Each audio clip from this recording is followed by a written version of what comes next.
Hi there guys, my name is Zach and welcome to my channel. Amongst other things, I'm a reenactor and a jouster, and today I want to talk to you about armour in film and TV and why I think there should always be an armour expert on the design team. Now the shows that I'm going to be talking about are The House of the Dragon and The Spanish Princess. Obviously House of the Dragon is a fantasy show. The Spanish Princess, some would say, is a bit fantasy as well because it's not as historical as many people would like, but it is based around the early life of Catherine of Aragon, reasonably loosely. Now when House of the Dragon first came out, I actually did make a video talking about Daemon's armour in the jousting scene, and I did say that it would be very unlikely for someone to be jousting in an open face helmet.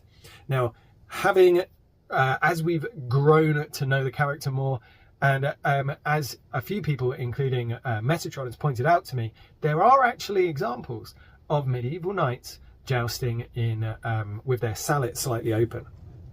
And one of the things that we actually see here is that this open face helmet in many ways is a character point for Daemon.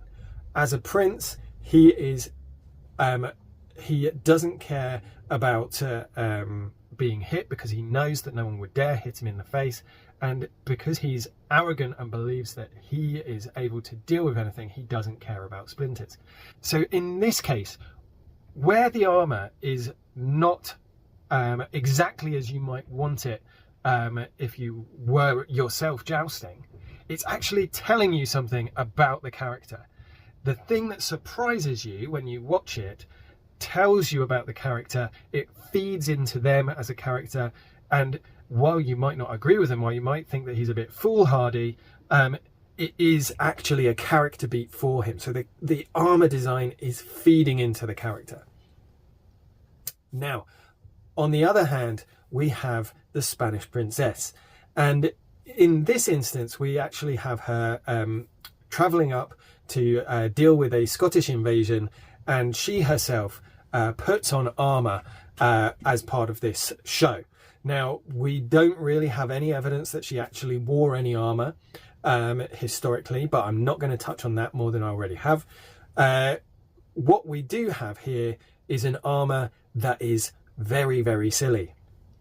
Now, the armour itself is designed as a maternity armour. She was actually pregnant at the time, and so they have enlarged the placard here, and they've added bands across it, which is something that we do see on some 16th century armours.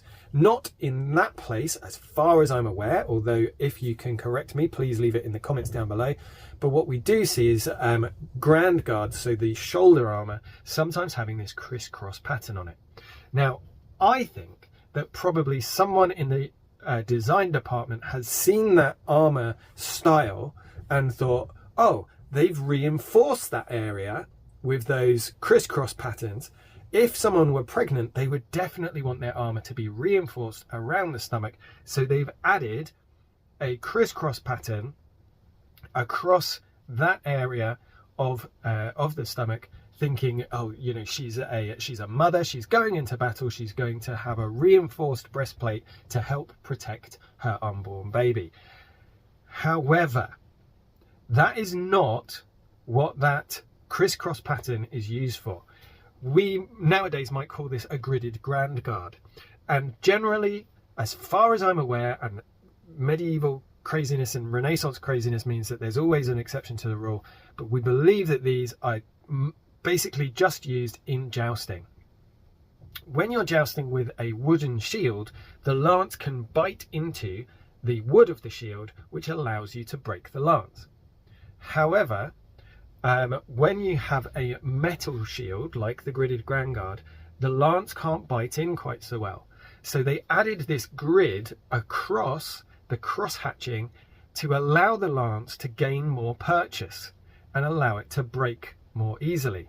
What that basically does is the gridded pattern isn't reinforcing it so much as increasing the power of the weapon that is hitting, because the weapon is no longer able to slide off of that particular area of armor.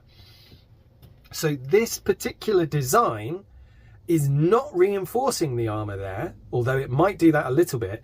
This particular design is to increase the impact on that particular area of armor.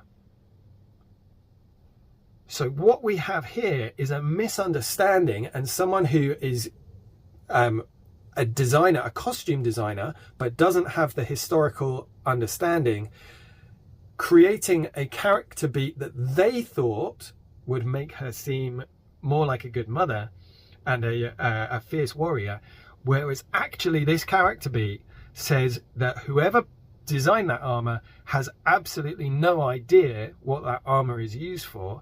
It makes her seem like a worse warrior because she's choosing to increase the impact around her baby, and it makes her seem like basically either unintelligent or that she just hasn't done her research properly. Now, someone is going to come and tell me in the comments down below, and please, you know, I'm going to answer your question, but please do it, because we like interacting on this channel. Someone's going to come and tell me it doesn't matter, it is just a program, and you're absolutely right. And in many ways this video doesn't matter, because this is just a short video on a YouTube channel. But if you've enjoyed it, then please do leave a like, do share it, do leave a comment, and if you want to see more and support me in doing this, you can always join these people in the Patreon and Patreon me over on the Patreon as a patron. Thank you very much for listening to my little ramble, and I will see you soon. Bye bye.